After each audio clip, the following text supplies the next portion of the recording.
Twizere ko mukomeje kugubwa neza ndetse mukomeje kugira weekend nziza, ari nako benshi mugana ku musozo wayo, ariko kandi n'abagiye gusenga twizere ko mwagize amateraniro meza. Turagarutse rero nk'ibisanzwe na amakuru y'umugoroba, aho tuba tugiye kugaruka uko situation iba yiriwe muri aka karere k'ibiyaga bigari, tukagaruka kuri Repubulika Iharanira Demokarasi ya Kongo, tukareba uko biba byitwaye. Hanyuma yuko imirwano ikomeye cyane, ndetse mu by'ukuri benshi bavuga ko yari yoroheje, ariko biterwa n'uri kubivuga uwo ari we. Ngewe niyo mpamvu mba mbivuga ntyo, biterwa n'ubivuga uwo ari we. Nyuma yuko muri Kavumu ibintu bitaramutse neza, abantu batagiye gusenga, mw'abantu mwe ibintu byaje gusubira mu buryo, nyuma yuko AFC mu 23 ikoze ikintu bita umukwabo udasanzwe. Abatari bake bafashwe, abandi bararaswa. Byagenze bite? Ugiye kubyumva rero muri aya makuru.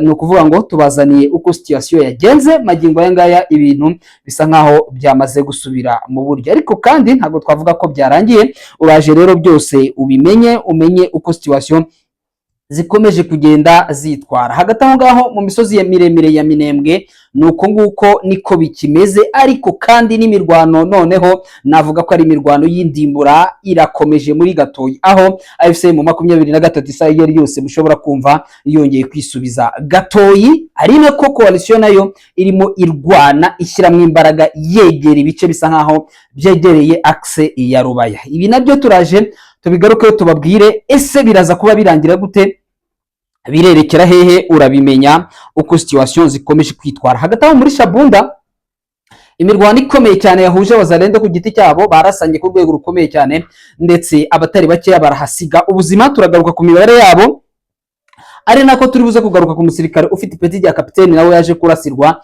muri uko gusubiranamo. Byabereye hehe, byatewe n'iki? Ibyo byose ni muri aya makuru twabateguriye. Nyuma yuko uwo bita Jacqueline Shabani Ruko, umusore kabisa wo mu bwoko bw'abahundo ukomoka ngaha muri Masisi cyangwa muri Kivu y'Amajyaruguru, akaba ari ministre w'umutekano mu gihugu ndetse n'imiyoborere. Uyu mugabo nyuma yuko avuze ko ngo agiye guhindura igipolisi muri Gisangani ndetse no muri Kinshasa, amakuru avuga ko yamaze kuba ategurirwa ibyicaro ahangaha mu mujyi wa Beni. Araza akurikiye uwitwa Aime Boji Sangara, uyu nguyu akaba ari perezida w'inteko ishinga amategeko umutwe w'abadepite. Turabigarukaho, turabirebera hamwe, turebe uko situation zikomeje kugenda zitwara. Hagati aho ngaho amakuru mu by'ukuri akomeje kugenda tugeraho, aratubwira ko hanyuma mu by'ukuri yahangaha muri Warikari yuko ibintu bitari byoroshye. Icyitwa Wazalendo zirimo ziratabaza zivuga ko ziri kwicwa n'inzara, zirimo ziricwa n'inzara kubera iki? Mu gihe cy'abandi barimo barahabwa amafaranga adasanzwe, FDLR zirimo zirahabwa icyitwa kavagari k'amafaranga mu bice bigiye bitandukanye. Ese abo barimo barazira iki? Ibi turabigarukaho. Babibwiye nde? Murabimenya. Hanyuma se mwari muzi ayo mafaranga ari guhabwa FDLR, Wazalendo n'abandi yaba yaraturutse hehe mu gihe igihugu gikennye kirimo kiriguza abaturage kirimo kiriguza amafaranga kubikorera? Ese amafaranga yaba yaraturutse hehe? Uraza kuba ubimenya. Gusa icyo mushobora kumenya nuko aya mafaranga hari ahantu yaturutse, turi buze kubabwira hariho. Hanyuma muze kuza kutwemerera tubabwire mu mujyi wa Bukavu abari bamaze iminsi binjira mu mago y'abantu basahura bamaze gutabwa muri yombi. Turabigarukaho, ndetse tunagaruka no ku jambo rya Guverineri Busu Bangwi waje gutangaza ndetse akanavuga ibyabereye muri Bukavu. FRDC nayo irimo iratangaza imibare idasanzwe ahangaha ni muri Ituri, uze kubyumva ko ari muri territoire ya Mambasa ndetse na Irumu. Uyu mugabo bita Ruboya Kashama John arimo aratanga imibare minini y'abasirikare ba CRP cyangwa se ba Convention pour la Révolution Populaire bo kwa Thomas Rubanga, ngo mu by'ukuri ngo bamaze kuba bamanika amaboko ngo ndetse bagacika intege. Warimo aravuga ngo abo kwa CRP bo ndimo ndabanetraliza, ati gisigaye ni ADF naro. Ni mu gihe cyo mu by'ukuri muri Rubero habaye impanuka itoroshye, nayo turayikomozaho. Ubundi dusimbukire muri Fizi turebe icyitwa umwuzure nacyo cyahibasiye uyu munsi ku cyumweru muri Fizi. Murabizi ko igihe cy'imvura umwuzure yaba imigezi yaba Tanganyika birazamuka. Aho ngaho niho turebera leta ya Kinshasa ubundi icyo ishoboye no kurasa abaturage bayo no kuzamura indege ikica abanyamurenge, ariko ibindi kubijyanye no gukemura ibibazo by'abaturage ibyo ngibyo ntukabibabaze. Ngaho nguko rero nibyo tugiye kugenda tugarukaho. Murumva ko izo nizo sharpante amakuru yacu yubakiyeho. Icyo tugusaba wowe, niba ari bwo bwa mbere, nyamuneka fyonda aho hasi kabisa, ukanda aho hasi kuri subscribe cyangwa sabone mu rurimi rw'igifaransa, ariko kandi atari bwo bwa mbere, nyamuneka ntukibagirwe. Tuhora tubibibutsa cyane, ariko kandi mu by'ukuri twizera ko namwe mubizi gukora like ni iby'ingenzi cyane. Dukomeze rero mudukorere ibyo ngibyo, hanyuma amakuru yacu tuyabavire imuzi n'imuzingo. Munyemerere banzikire aho bita ikavumu. Mu gitondo inkuru zari zabaye inkuru mbere yuko abantu mu by'ukuri bajya gusenga, ndetse benshi bagiye, ntekereza ko bagiye bajya no mu nsengero ku basenga uyu munsi, bumva ko Kavumu yatewe. Natwe ntekereza ko twabitangaje, tuvuga tuti nyamara Kavumu ibintu ntabwo byoroshye, kuko harimo harumvikana amasasu menshi ndetse hamaze kugwa n'amakompora abiri. Ibyo ngibyo ko twabivuze, tubabwira ko turi bugaruke twabakurikiraniye kamwe ku kandi uko situation yagenze. Ku munsi w'ejo hari ikintu gisa n'ikikango muri centre ya Kavumu, ahangana muri territoire ya Kabare, birometero bitarenga 30 n'umujyi wa Bukavu. Niho hari ikibuga cy'indege ariko kitagikora bitewe nuko ubu ngubu ibibuga by'indege biri ahantu AFC controller ntabwo bikora, cyane cyane ko byifashishwagamo cyangwa se byifashishwa mu kuba byagaba ibitera. Akaba ari nayo mpamvu ahanini usanga biriya bibuga by'indege ari byo byagiye bifatwa rugikubita. Yemwe na twa tubuga tw'indege duto twa Zanzibar n'ahandi natwo twagiye dufatwa, kuko twakoreshwaga mu buryo bwo kwibasira abaturage ndetse no kwibasira AFC M23. Hari ikikango kuko bari bahawe amakuru yuko icyitwa coalition, icyitwa FDLR, benshi bari bamaze iminsi bagabye ibitero muri Katana ndetse yemwe na mu nkengero za Kabamba, bari barahagabye ibitero murabizi, ndetse banashimuta n'abantu. Amakuru rero yaje kumenyekana yuko abangaba n'ubundi bari buze kudestabiliza muri centre ya Kavumu. Byaje kugenda bite rero? Baje none kuza nk'uko byari byanavuzwe, amakuru yabo ntabwo ajya atinda kumenyekana. Baje yajyanamenyekana, birumvikana byo byamenyekanye mbere yuko baza, bahise baza barinjira. Amakuru avuga ko bacomokeye cyangwa se bacomokeye mu duce tubiri twahanga Kavumu, cyane cyane aho bita Karanda naho bita Mbayo. Nibuke ko Mbayo ari muri parike, ari mu ishyamba rya Mbayo, ari ku periferi ya Parike Nationale ya Kahuzi-Biega. Ibyo mubyibuke. So aho niho bacomokeye ndetse batangira no kuharasira, kandi aho ntabwo ari mu birometero byinshi na Kavumu. Intare za Sarambwe rero zari maso, ahubwo zari zabateza umutego. Navuga ko ari umutego w'umushibuka, kuko navuga ko ari umushibuka kuko nta wawusimbutse. N'ubundi wabashibukanye, abenshi wabashibukanye, ndetse n'abandi ubu tuvugana baracyari mu mago ntibaravamo. Ubu tuvugana ubu ngubu baracyarimo gufatwa, kuko nta hantu bashobora kuza gucomokera. Rero baje gucomokera muri Mbayo, ntibibuka ko AFC M23 nayo bagipanga kuza, yamaze kubazunguruka, yamaze ndetse no kubazingira, irabareka barinjira. Bya bindi byanyo ya tactique benshi barimo kuvuga, bari gushaka kuyisanisha n'ibiri ahangaha bikaba biri kubera muri Gatoyi. Benshi bakaba bari kuvuga ko ibirimo byabere hariya bishobora kuza kubera muri Gatoyi, kandi hakaza gufatirwa abatari bake. Igatoyi ndaza kuyigarukaho mu kanya, nanone nitambukire kave muri iyo operation. Hanyuma abacomokeye Karanda bahise binjira muri ahangaha muri centre ya Kavumu, n'abacomokeye Mbayo nabo barakomeza barinjira. Hanyuma izi wazalendo zikigeramo zitangira yemwe kurasa. Hanyuma AFC M23 irabareka, bigeze mu masaha mu by'ukuri ya saa 4 zishira saa 5 nibwo AFC M23 yakuzingiye itangira nayo kubasubiza. Aribwo benshi bavuze bati nyamara iki cyo ni igitero, abundi abandi bari bavuze ati Kavumu yamaze kubatombe, kuko intare za Sarambwe zabaretse barinjira ndetse batangira no kurasa bonyine, nta n'umusirikare ubasubiza. Muri kwa kubasubiza rero byagenze bite? Amakuru atugeraho dukesha yemwe n'inzego z'umutekano zahariya, yemwe n'abaturage n'imbeni zacu, aratubwira ko babuze nanone inzira yo kongera kubasubiza inyuma, kandi bisibwo byababaho. Hari n'abandi byabayeho ndetse n'abayobozi babo bararaswa. n'aba ngaba hari abarasiwe mu mihanda, muraza kubona utumayiti turunze. Mu by'ukuri ko ntekereza ko AFC bahise badukuraho vuba vuba, kuko urabona ko akenshi ngubu nta nubwo bakigaragaza abo baba barashe, hanini ntabwo bakunze kubagaragaza. Hanyuma mu by'ukuri baza kubazingira, abandi bariruka birukira mu mago, kuko bashakaga kugira ngo bacomokere muri Mbayo, bagasanga Mbayo intare za Sarambwe zamaze kuhazingira, bashaka ngo bacumukire Karanda naho bakasanga babazingiye, birangira bose babazingiye muri Kavumu. Magingo aya ngaya amakuru mfite nuko abenshi batawe muri yombi, abandi bakaraswa. Nabonye mayiti zigeze muri 3 zagaragaraga mu muhanda, ariko nazo zahise zikurwamo vuba vuba. Ubwo abandi ntumbaze ibyo mu makaritiye sinakubeshya. Gusa Guverineri Busu Bwangwi niko yitwa, Busu Bwangwi, usanga izina naryo ririmo kugorana, Busu Bwangwi. Uyu mugabo rero Guverineri wa Kivu y'Amajyepfo yaje gutangaza ko, avuga ko yatangaje recite, ngiye kuvuga ukuntu yabitangaje. Yavuze ati il s'agissait des individus armés, ati bari abantu bafite bitwaje intwaro, assimilé à des bandits, atushobora gutekereza ko ari nk'amabandi. Ubwo ni byandi nakubwiye ngitangira, ndavuga nti biterwa n'ubivuga uwo ari we.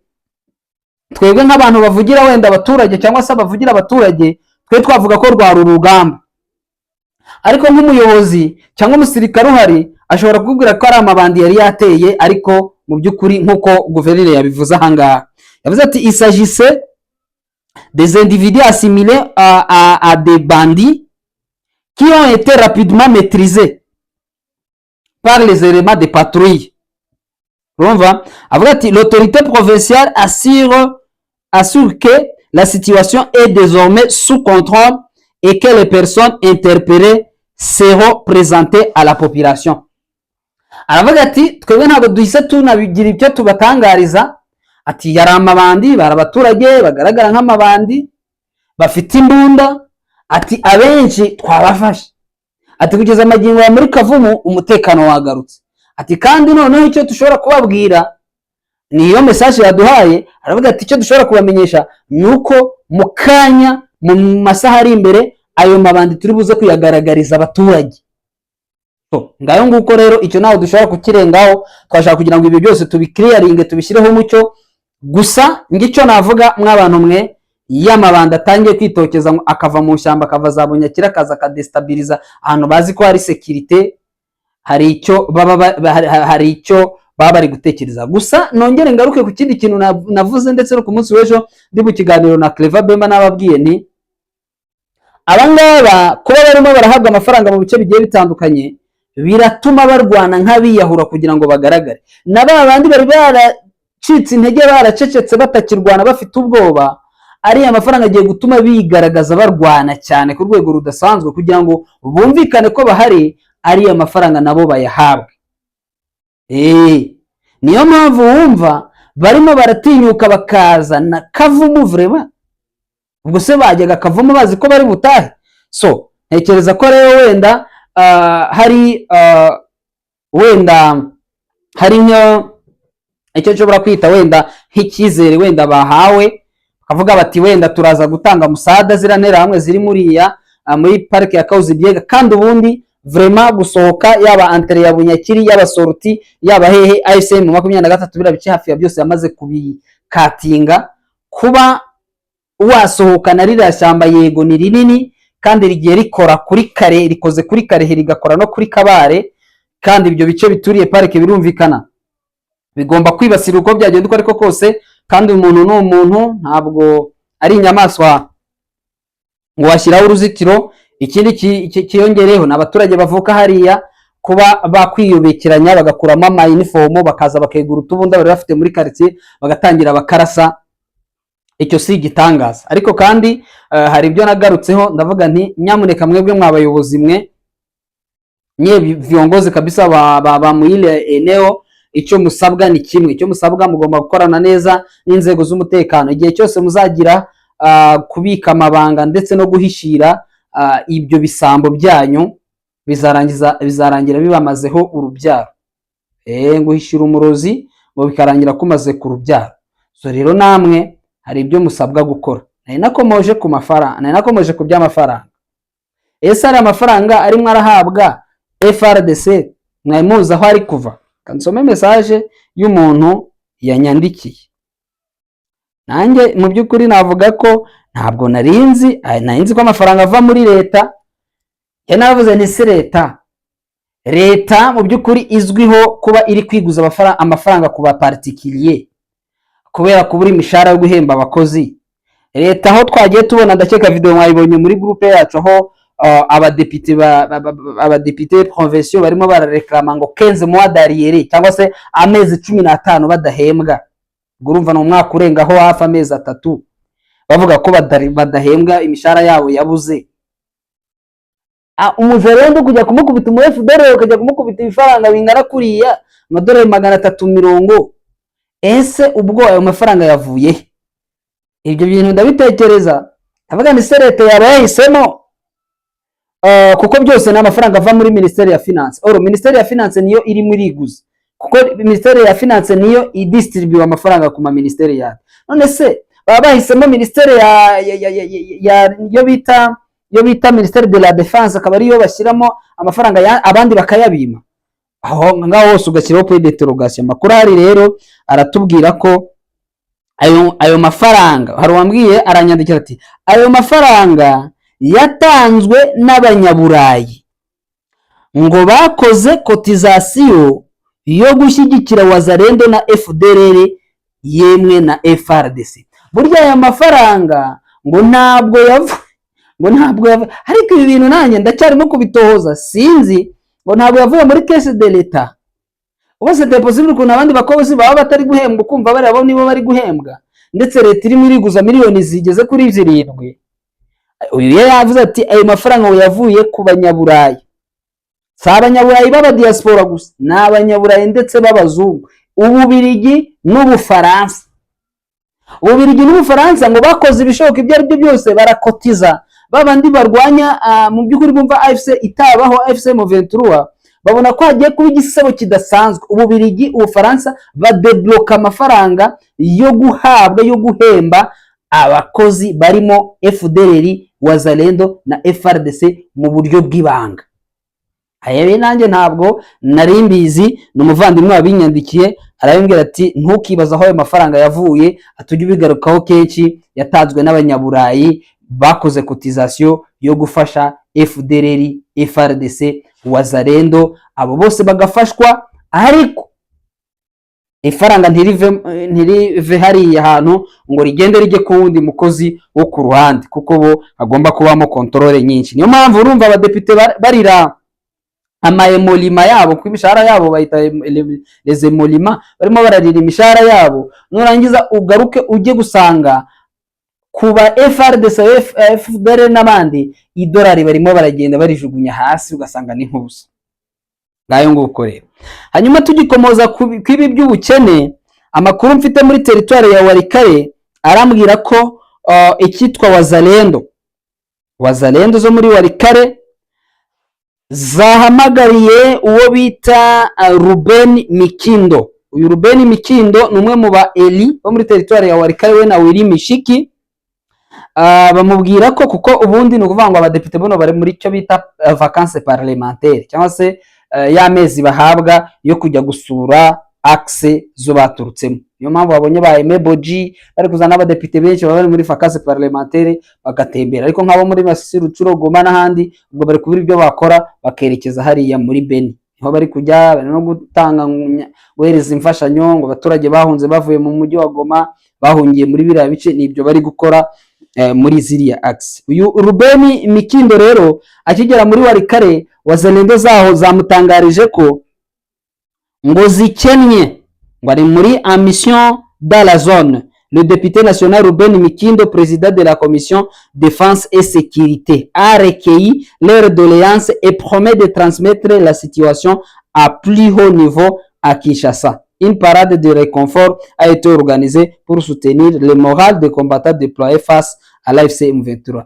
Uyu mugabo akigera i Walikale, izi Wazalendo zamubwiye ziti twebwe dufite ikibazo gikomeye cyane, turimo turakubitwa inzara iratwishe, dufashe ugende utuvugire turebe natwe niba twamera nk'abandi.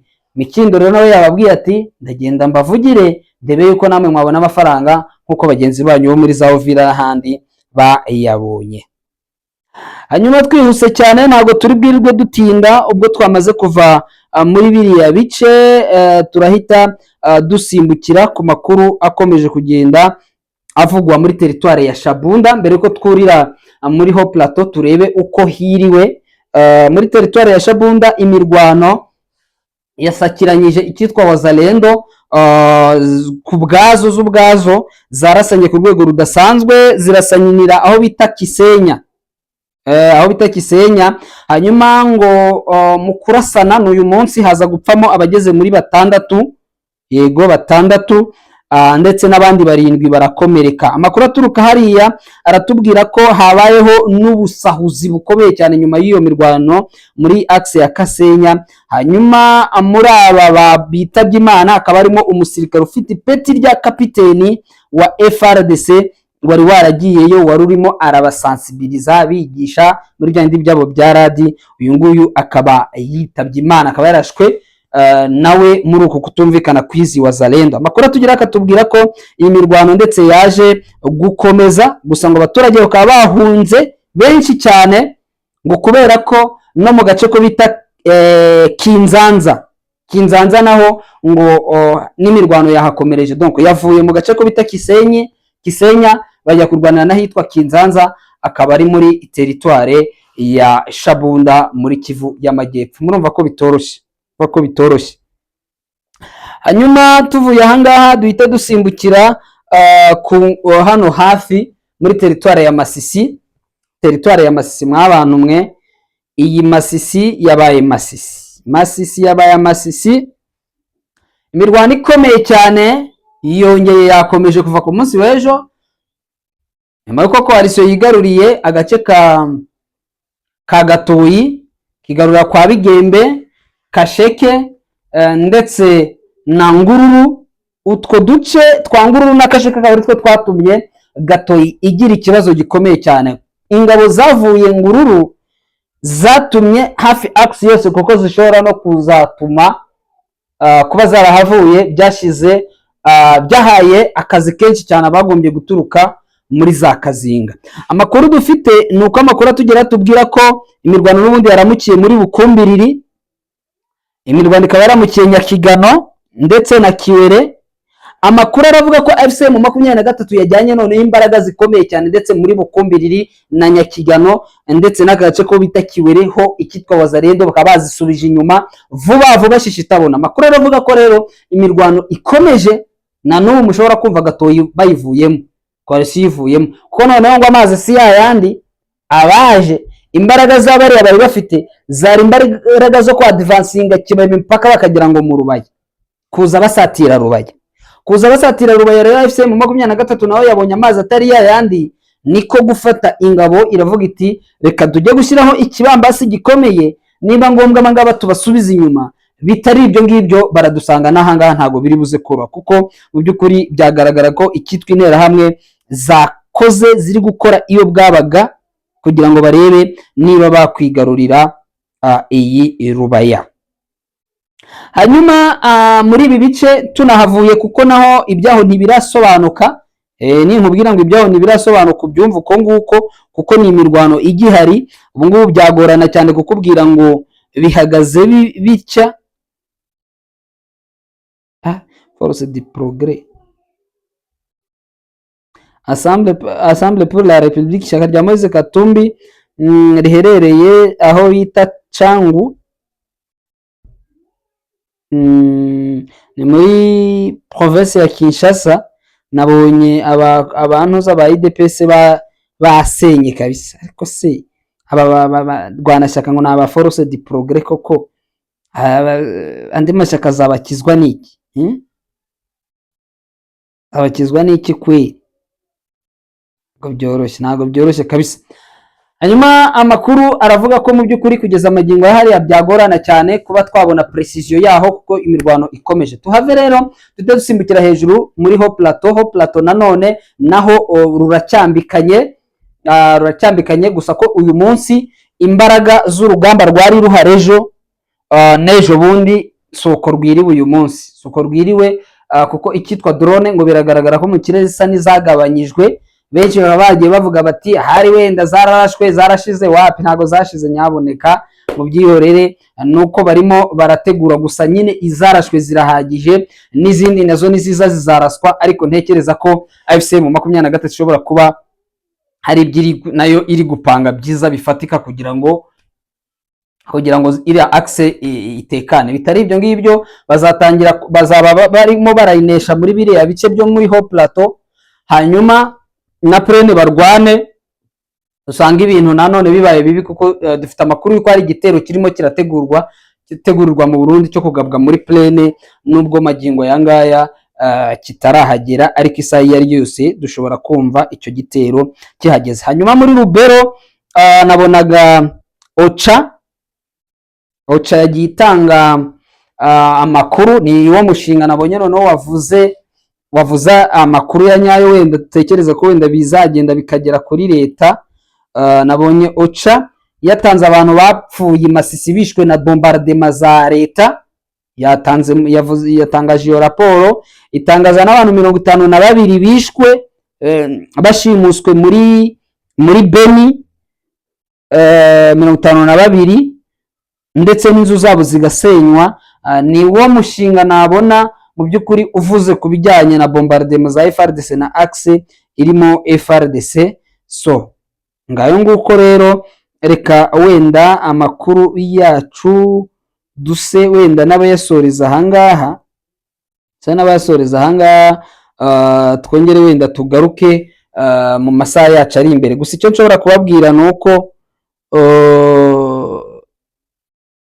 ndimo ndabona Musenda Katundu AFC mu 23 muri territoire ya Rubero ntago yigeze ihava, nyuma yo kuhagaba ibitero FARDC kuhagaba ibitero hanyuma kahabavana.